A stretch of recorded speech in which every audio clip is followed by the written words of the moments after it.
Assalamualaikum warahmatullahi wabarakatuh. Kami, kelompok 11, akan mempresentasikan materi tentang model-model keseimbangan yang terdiri dari CAPM dan APT. Kelompok kami terdiri dari 1. Arta Walika, 2. Dwi Ayuning Tias, 3. Eka Nur Widyaningsih. Perbedaan CAPM dan APT. Capital Asset Pricing Model atau CAPM adalah suatu model yang dikembangkan untuk menjelaskan suatu keadaan keseimbangan hubungan antara risiko setiap aset apabila pasar modal berada dalam seimbang.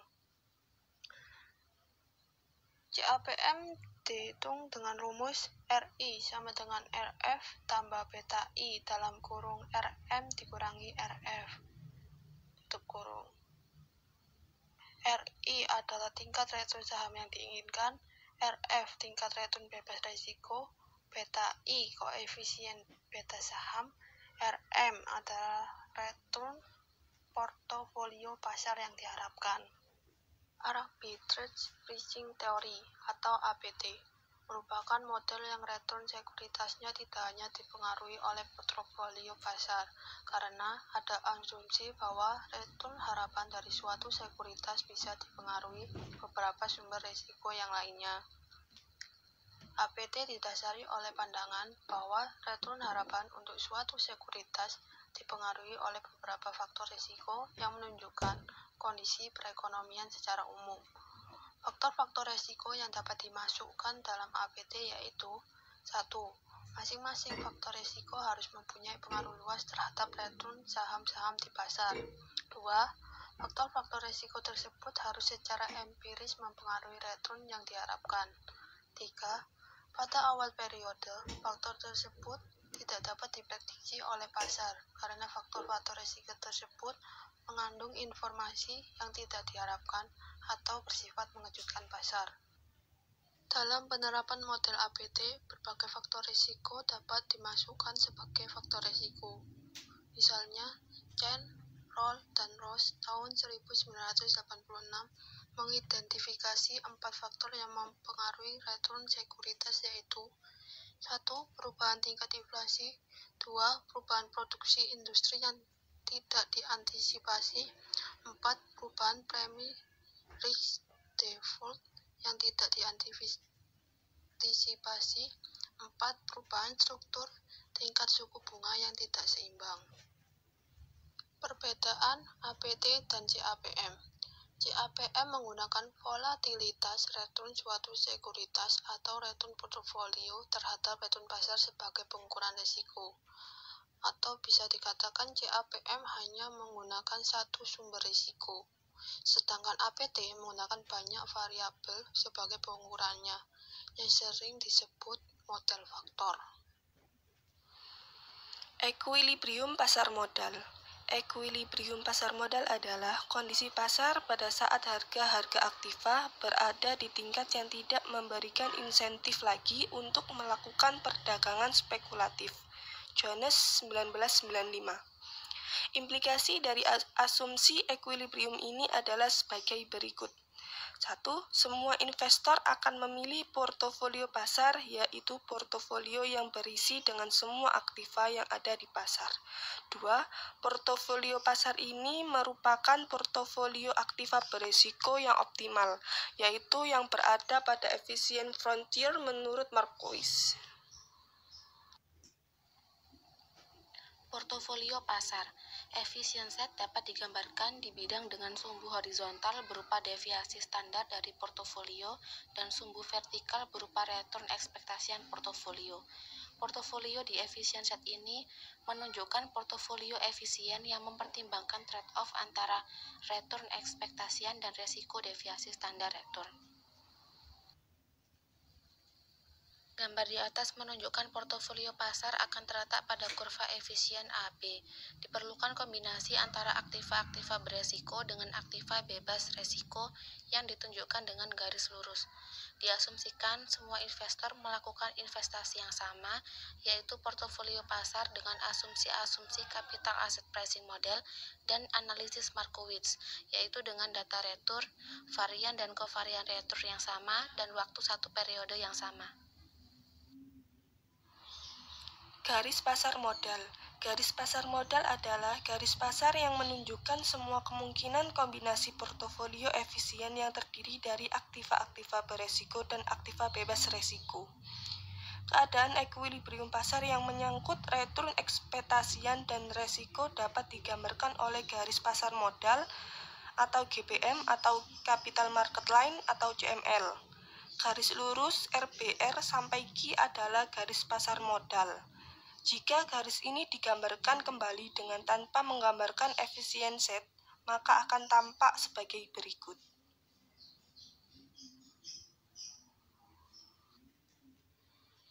Beberapa hal yang perlu diperhatikan untuk GPM adalah sebagai berikut. 1. Garis pasar modal terdiri dari portofolio efisien yang merupakan kombinasi dari aset beresiko dan aset bebas resiko. 2. Slope GPM akan cenderung positif karena adanya asumsi bahwa investor bersifat risk averse. 3. Adanya resiko akibat perbedaan return aktual dan return harapan bisa menyebabkan GPM menjadi negatif. 4. Garis pasar modal dapat digunakan untuk menentukan tingkat return harapan untuk setiap resiko portofolio yang berbeda. Garis pasar sekuritas. Garis pasar modal menggambarkan trade-off antara resiko dan return ekspektasian untuk portofolio efisien, tetapi bukan untuk sekuritas individual. Garis lain yang menunjukkan trade-off antara resiko dan return ekspektasian untuk sekuritas individual disebut dengan garis pasar sekuritas atau security market line. Tanda titik garis pasar sekuritas merupakan gambaran secara grafis dari model CAPM. Untuk portofolio, tambahan return ekspektasian diakibatkan oleh tambahan beresiko sekuritas individual yang diukur dengan data. Beta menentukan besarnya tambahan return ekspektasian untuk sekuritas individual dengan argumentasi bahwa untuk portofolio yang diversifikasikan dengan sempurna, resiko tidak sistematik atau non-systematic risk cenderung menjadi hilang dan resiko yang relevan hanya resiko sistematik yang diukur oleh beta.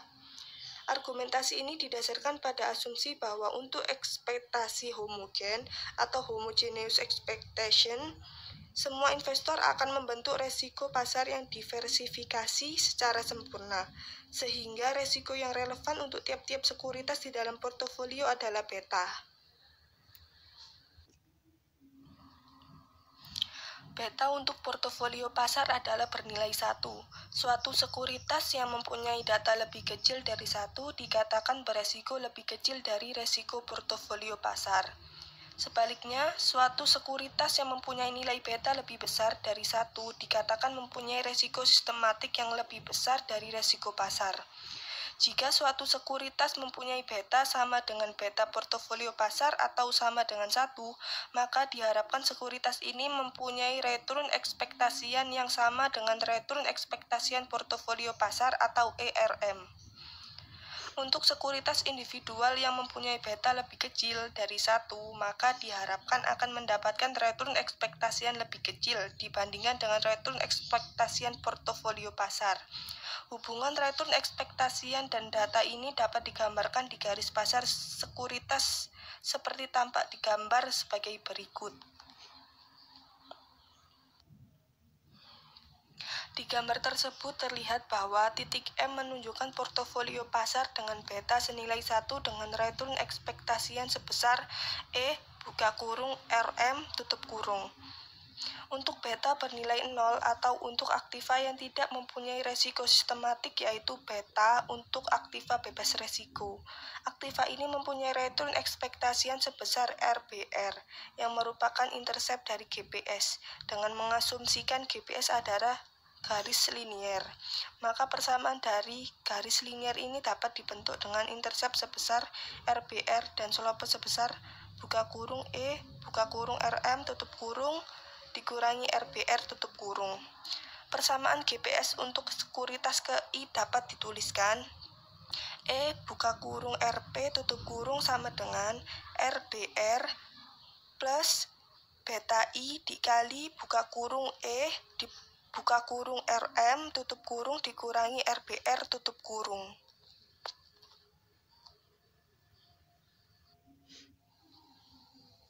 Penjabaran model capital asset pricing model.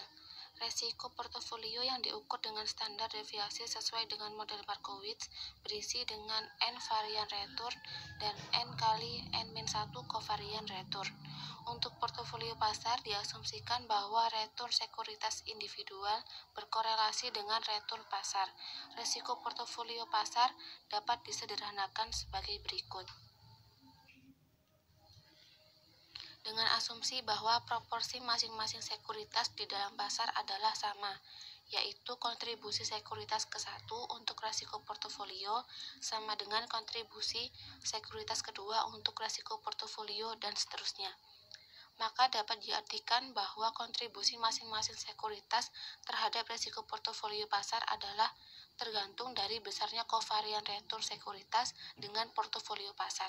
Dengan demikian, untuk sekuritas ke I, kontribusi resiko sekuritas ini terhadap resiko portofolio adalah sebagai berikut. Cara lain penjabaran capital asset pricing model. Resiko portofolio pasar yang diukur dari deviasi standarnya dapat juga dinyatakan sebagai berikut.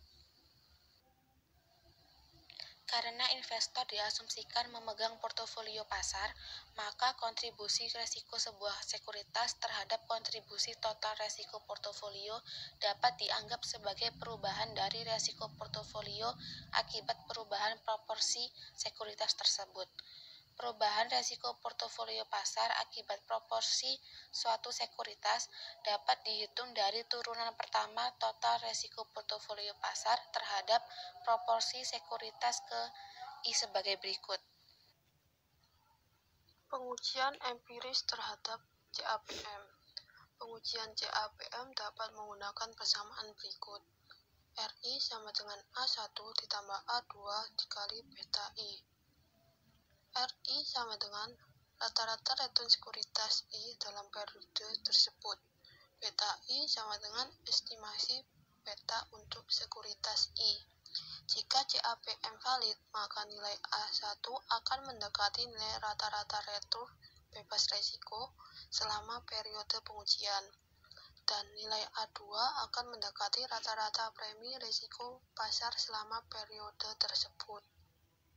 Elton dan Gruber 1995 mendokumentasikan kesimpulan dari hasil-hasil penelitian empiris pengujian CAPM, yaitu 1.